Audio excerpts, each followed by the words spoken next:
So the second video of the day is a comparison video. Just by saying that out loud, I bet I'm going to trigger tons of people in the comments if I say one controller is better than the other. Now, I want you all to take a note here. I'm only comparing the controllers of the PlayStation 3 and PlayStation 4, not the consoles themselves. That's going to be a video for another day or tomorrow. But without further ado, which PlayStation controller is better? The PlayStation 3's DualShock 3 or the PlayStation 4's DualShock 4?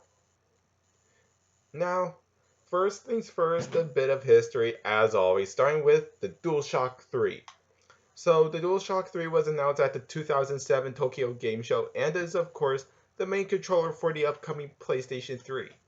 Now, it actually replaced the controller before it, known as the 6-axis controller.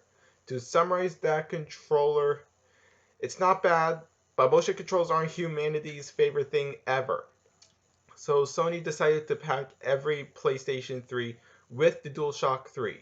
It was released in Japan on November 11, 2007, with North America getting the controller on April 15, 2008. Australia got it on April 24th, New Zealand on May 9th, Europeans on July 2nd, and United Kingdom and Ireland on July 4th. Now there is also a prototype model of the DualShock 3 which looks more akin to a boomerang, which I did save an image just for this video. Yeah.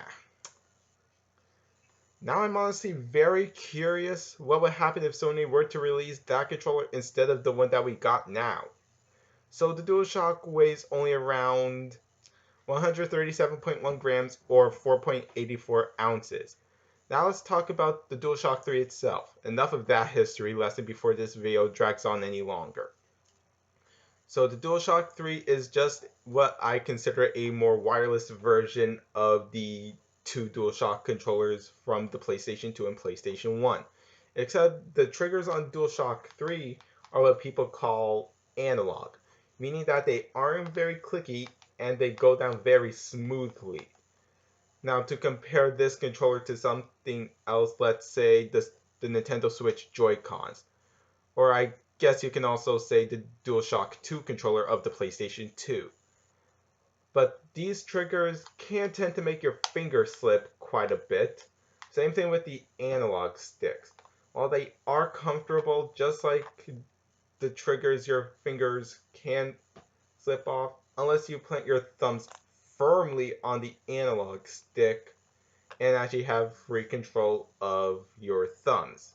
Now the directional pad, while it is responsive, it makes making certain button combinations in games like, let's say, Castlevania Symphony of the Night is what I consider a complete chore to try and input because you have to put the combo in quick succession.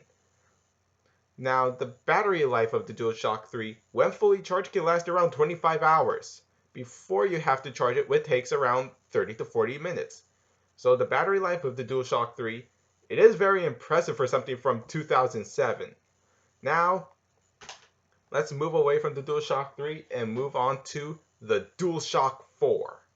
So the DualShock 4 is obviously the controller that comes packed with the PlayStation 4 and was released in North America on November 15, 2013, with European territories getting it on November 29th and Japan getting it on February 22nd, 2014. Now, I'm just going to say it right now, I love this controller.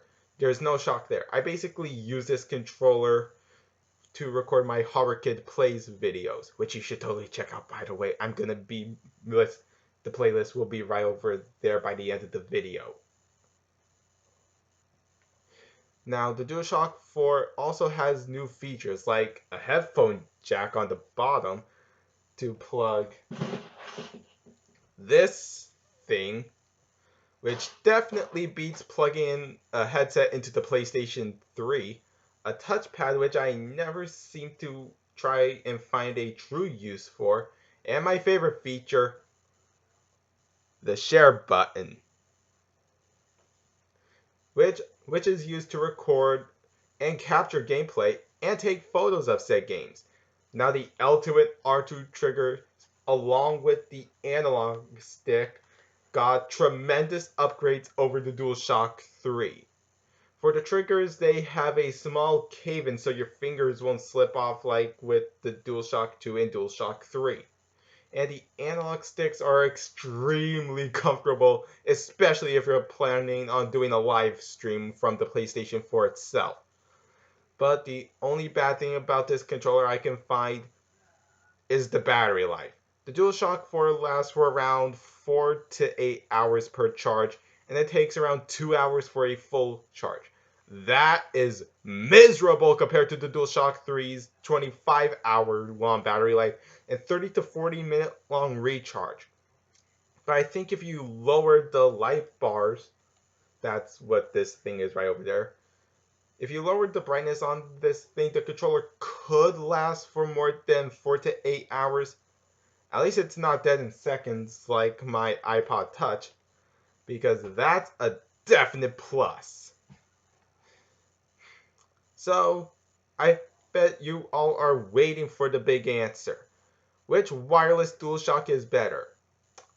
I'm just going to say it right now, get ready DualShock 3 fans, I am more of a DualShock 4 person. Although this controller's battery life is honest to god awful, I can always have it charged while I'm playing so it would feel like 30 to 40 minutes. And plus recording on PS4 is way easier and not as expensive than trying to record on the PlayStation 3. So in conclusion, and in my own opinion, I personally think that the DualShock 4 is better than the DualShock 3 controller. Oh boy, I bet I have made a ton of enemies just from this one video alone. But I don't care in the slightest and I'm sticking with my opinion. So, what do you all think? Is the DualShock 3 better than the DualShock 4, or are you more of a DualShock 4 person like me? Leave your thoughts in the comments below. Like the video while you're at it, subscribe to the channel, and click that notification bell to be notified of a new upload either later today when I decide to record on my PS4 or tomorrow. I've been HorrorKid, and I'll see you all in the next video. Take care, everyone.